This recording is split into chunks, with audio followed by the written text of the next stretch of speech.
Hello and welcome to Artificial Intelligence in the Public Sector, AI, and the Congress, the seventh episode for our third season, produced by GovExec TV in partnership with the National Academy of Public Administration and ACT-IAC, the American Council for Technology Industry Advisory Council. I'm your host, George Jackson.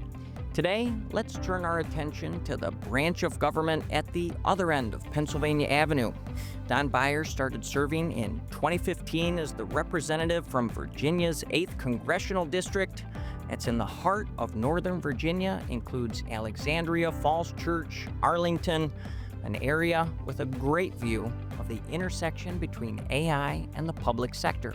Beyer chairs the House AI Task Force. So how does Congress view AI and think about its potential? Let's find out. Congressman, thank you so much for being here, sir. So give us a bit of a table setter. AI, one of the most powerful technologies of our times. Federal government wants to seize those opportunities. What's the state of the landscape as you see it? Exciting and promising. The federal government given that we employ 2 million people, non-military, there's enormous opportunity for those 2 million people, or some subset of them, to use AI to be much more productive and to deliver a much better experience to the consumer, to the American citizen. I'm really optimistic about it. We're seeing this play out in many different ways. Give me a sense of the task force as well. I mentioned it at the top. How did that get started? Where is it today? Well, the task force was appointed early last year, 2024, by Speaker Mike Johnson, with partnership with Hakeem Jeffries, who's the Democratic leader. And so it was 12 Democrats and 12 Republicans, interestingly 12 women and 12 men. It was led bipartisan sense by the Republican Jay Obernolte and the Democrat Ted Lieu. And the two of them did, I think, a really good job of keeping it very bipartisan the whole year. We had many, many hearings, roundtables, lots and lots of different people from across the not just the political spectrum, but across the perspectives on AI, from the doomers who feel that AI could lead to the end of mankind, to the wildly optimistic who think that this is the best thing that's happened since sliced bread. And ultimately, George, we put together a 270-page report with many, many, I think 80-plus recommendations. And it was unanimously approved by the 12 Democrats and the 12 Republicans. Lots of pieces of legislation came out of it, but it was a great running start.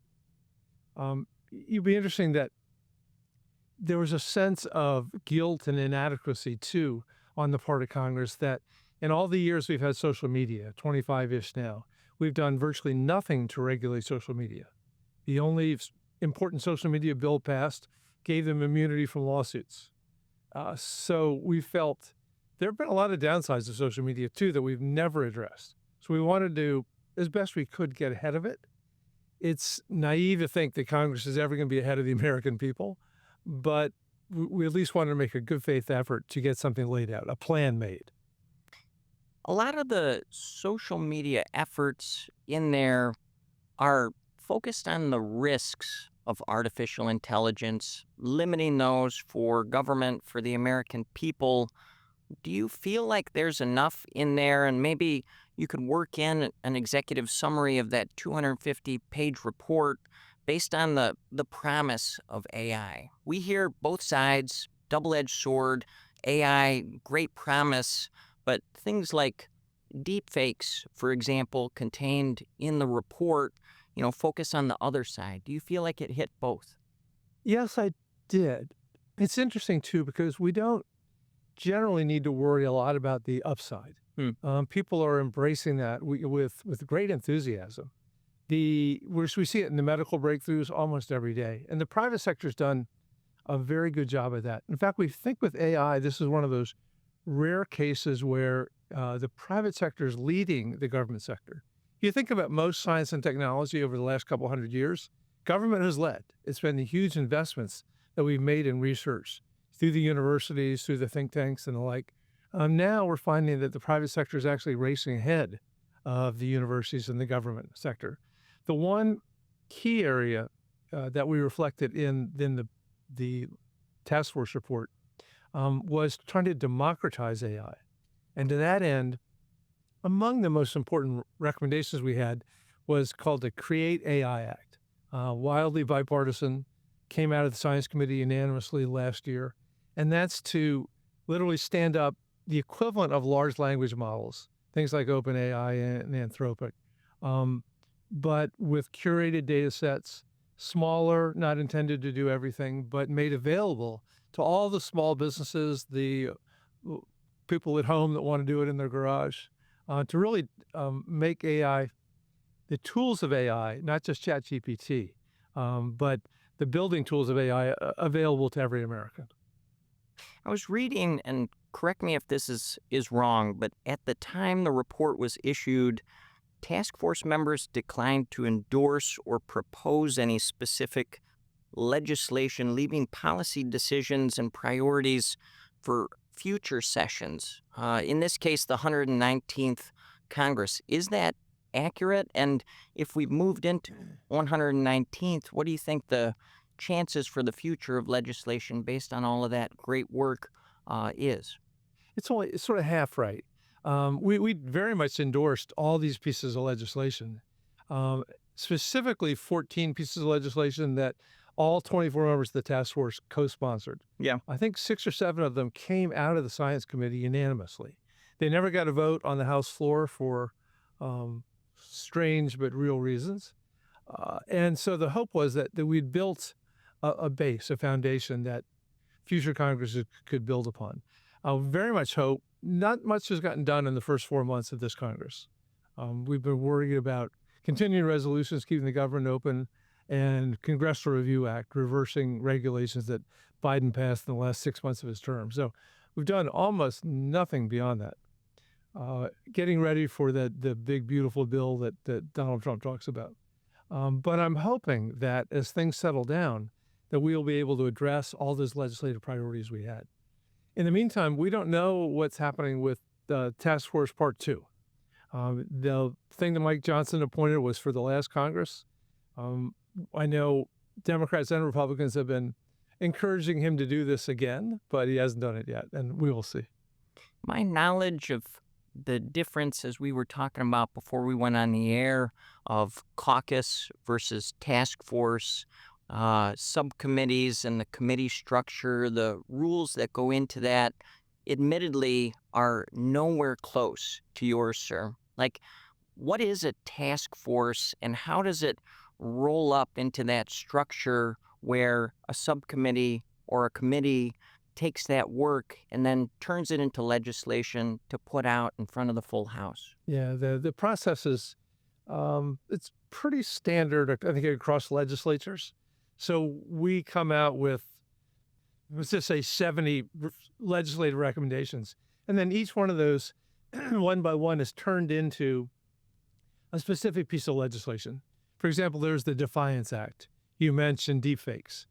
So this is Alexandria Ocasio-Cortez is the lead sponsor on that. Lots of Democrats and Republicans co-signed, basically creating a cause of action if somebody takes your image and then does evil things with it on the internet through AI. Because right now, you know, if I find some great pictures of you and do all kinds of evil things with them, you're helpless. I mean, you can ask, you know, Meta or whoever to take it off Facebook. Yeah. But you can't sue me. So once that's introduced, then it goes to the House parliamentarian who decides which standing committee will have jurisdiction over that. Does it go to the Science Committee? Does it go to Energy and Commerce? Does it go to the Judiciary Committee? And so all those 70 pieces of legislation could end up being parceled out to 4 or 5 different committees based on their specific area of concern. I mentioned earlier that we had 6 or 7 bills sent to the Science Committee that were all reported out by the Science Committee unanimously, which is great. And then the next step would be they go to the House floor. If it passes the House, off to the Senate, and then hopefully to the president's desk. None of, maybe because it's early, none of the AI bills introduced last year, they've been all reintroduced now, have been taken up by the committees yet. But hopefully in the next couple of months, we'll get a bunch of them reported out. For our audience's benefit, we've talked about deepfakes, but these also cover civil rights protections, other areas that are really critically important. If you look at those 14 pieces of legislation, those 70 or 80 plus recommendations, does a clear priority stand out? What should the 119th really take on next there? George, that's a very difficult balancing question. Because the reality is, as government, our job is to protect our citizens. And so most of the focus has not been on how do we grow AI faster, how do we apply it to more, but rather, how do we protect against the downsides? A lot of our work was built on the NIST, the National Institute of Standards and Technology, AI framework, which was developed a couple of years ago by 2 or 3 people. And it's grown over the years and has become the gold standard for how you can use AI responsibly, how you can use it so that it minimizes the risks to human beings and to society. So what we really have done, if you look at the pieces of legislation one by one, is trying to anticipate the downside and then develop legislation that will address that. Rather than saying, here's a lot more money to grow AI. One of the things the Biden executive order, which is the biggest executive order in history, did was create a safety institute at NIST, specifically to look at the downsides and how to deal with it. Donald Trump reversed that executive order, but then did his own with many of the same things in place. I think the Safety Institute still lives, although my Republican friends, at least at the White House level, rebel against the safety notion and instead want to talk about reliability and responsibility, which is fine, as long as it does the same thing. Yeah. So it'll be renamed out at NIST, and again, to protect against the downsides. What do you anticipate the role of NIST will be going forward? I mean, you've mentioned the importance, that new institute, but what do you think is going to happen? I'm very optimistic that the new administration will keep it. One of the pieces of legislation we had was to literally take the executive order creation of the Safety Institute and put it in legislation, so that it's in the law and doesn't change from president to president. And so, most Americans, interestingly, while excited about AI, are also worried about it for many different reasons. The biggest one is the job elimination. But also, we just don't know what else it can do. We know that there's an explosion of child pornography driven by AI because of all the new tools, because you can tell it to do this with a bunch of child images, and then you have a so-called victimless crime, but still very dangerous to have that kind of child pornography out there, what it does to people's heads and psyches and psychologies. So the hope is that with the NIST Institute, that they will be continuing to bulk up and more deeply thought through national and international standards for the responsible use of AI. George, one of the bills that we had said if the federal government is going to use AI, it needs to obey the NIST framework.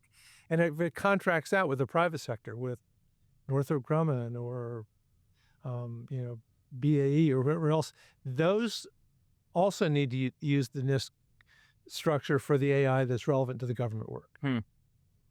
As I mentioned at the top of the program, Congressman, 8th District is right at the intersection of what we're talking about. Great deal of government employees right here in Northern Virginia. A lot of those contractors have either offices or headquarters in Northern Virginia.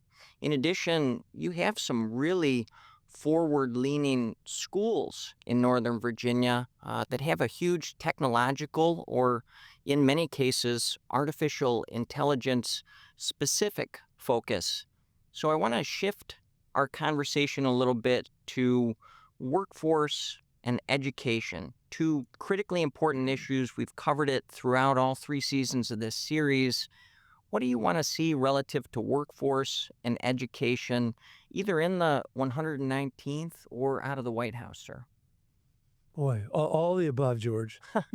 It's interesting. I feel so privileged, so spoiled to represent Northern Virginia.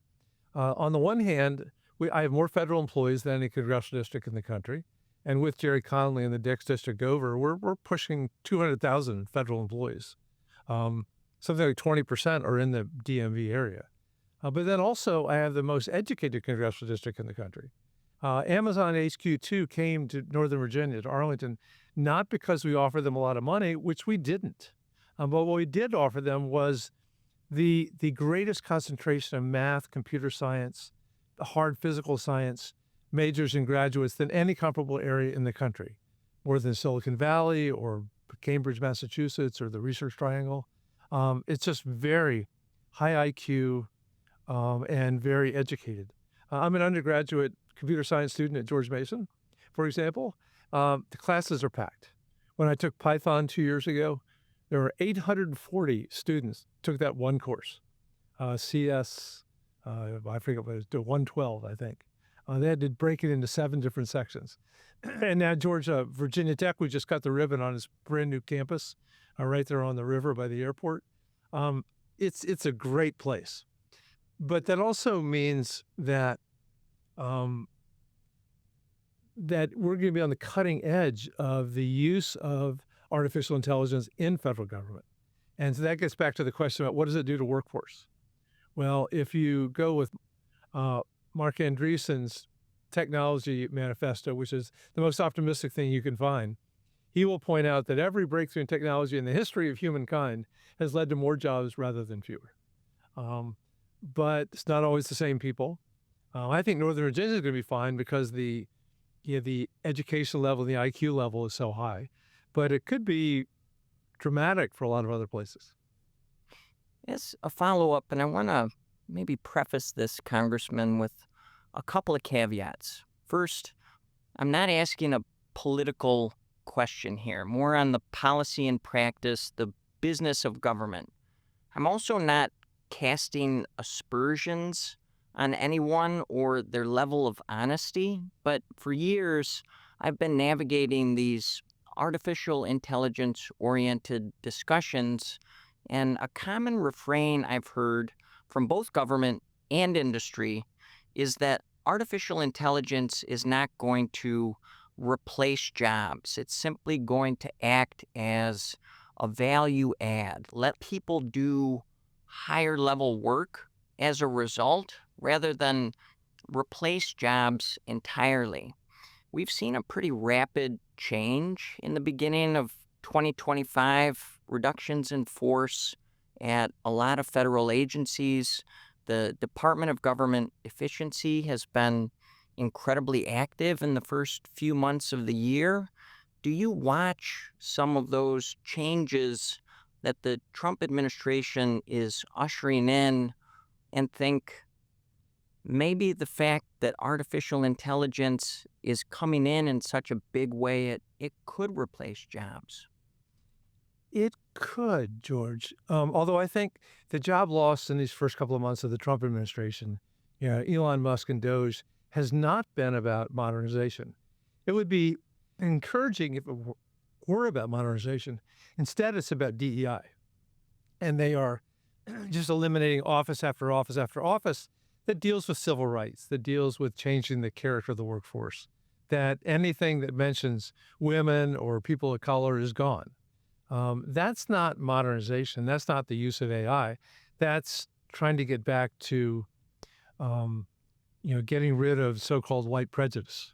And so you've had, I've just looked at Marco Rubio's new plan this week on changing the State Department. He's just eliminating lots and lots of offices. That's not about AI. They're not transforming it. They're just eliminating the function. AI would be, and by the way, I think even most federal employees would welcome having better technology tools. I visited the Social Security offices last week, and something I do regularly because they're so important to us. And we know they're still using COBOL for all their systems. And there are few people alive who still know how to use COBOL. As they retire or die, we're in trouble. So we're long overdue from coming into system after system and saying, how do you do this with the very best technology today? Will that eliminate some jobs? Yes, but it could theoretically create some more jobs too. Because when you make something more efficient, then you free them up to do tasks that require intelligence and ingenuity, innovation, and the like. I was paying taxes the last week, the April 15th deadline. And it was so nice to be able to go dial right into the computer and go right and pay the thing online with the ABA numbers in the bank account and never have to write a check, go to the post office, go to the IRS office, get the confirmations. That was a big step forward in technology, and there'll be many, many more to come. You mentioned earlier, it's a thread I wanted to pull on the master's degree work you're undertaking right now. Give us a sense of what's involved in that and why you sort of felt the impetus to do so in the first place. Mostly, George, because I was so fascinated by artificial intelligence, but I understood it the way an average citizen does. And I wanted to go deeper. And with a number of things in mind that, for example, the biggest driver for me was I've led the suicide prevention task force always with a Republican co-chair for the last 10 years. And we lose 50,000 people a year to death by their own hand. In many cases, a surprise. They weren't in and out of the hospital for depression. What can we do to predict who's at risk so we can intervene early on? A perfect use for AI. And by the way, the Veterans Affairs Administration has a whole AI section right now on veteran suicide. So I figured I'll start at the bottom and try to learn my way of them. I'm just finishing my 8th course, but probably 10 more courses to go. How are your grades? That's nice. No one ever asks. I work really hard. My almost a 4.0. I mean, I read that you were a salutatorian in high school, so good grades are kind of in your DNA at this point. Well, it's mostly nothing's at stake, so it's more a matter of pride. I do have to confess, I'm sitting around all these wonderful young men and women who seem to get it a lot faster than I do. I sort of long for the days when I was 18 years old and the math whiz, because I'm not that anymore. Do you have any concerns relative to your fellow congressional leaders and their knowledge of artificial intelligence, or maybe these really, emerging technology fields? Like, you've gone back to get a master's degree relative to that. How does that compare with your fellow elected representatives? Yeah, I think it's okay. That's a little unusual, but all throughout Congress, there are people that have their specialty areas. For example, I'm on Ways and Means. There are roughly 40 of us. And most of the 40 understand what's in the Tax Cut and Jobs Act, have an opinion about tariffs and a more sophisticated understanding about it. We understand, what the debate's going to be over the corporate tax rate or doubling the personal deductions. But we don't expect the other 390 to be as up on that as we do. Same with our guys on the Defense Committee. They understand how many ships we need way better than I do. So the fact that there's a subset of probably 30 of us that dive deep on AI, I think the rest of the Congress can build upon. And it's naive to think that all 435 are going to understand it. Congressman, I know you have an important meeting to get to, so I want to close out with almost some final words, a call to action, galvanize the audience. What do we need most around artificial intelligence? I think, number one, people need to use it. You need to go onto the 4 big language models and just see how powerful it is. I had an experience this morning where a wonderful woman showed me how artificial intelligence created a human image of what her dog would look like if it were human. Maybe not useful today, but fascinating. And just understand how powerful the technology is. But then we also need to be brave enough to realize that there will be regulation involved. That's the tension in Congress right now is my Republican friends, led by the Steve Scalise, say no regulation. And that's sort of the Musk perspective too. And yet even the ones in the big, the Sam Altmans and the Jack Clarks and the Eric Schmidts all say we do need some regulation. There needs to be a balance. Congressman Don Beyer, Chair, House AI Task Force. Sir, great to see you. Thank you, George, very much. And thank you, our audience, for tuning in. I hope you're as excited as I am to continue exploring AI in the public sector. For GovExec TV here at our Watergate studios in Washington, D.C., I'm George Jackson. Have a great day.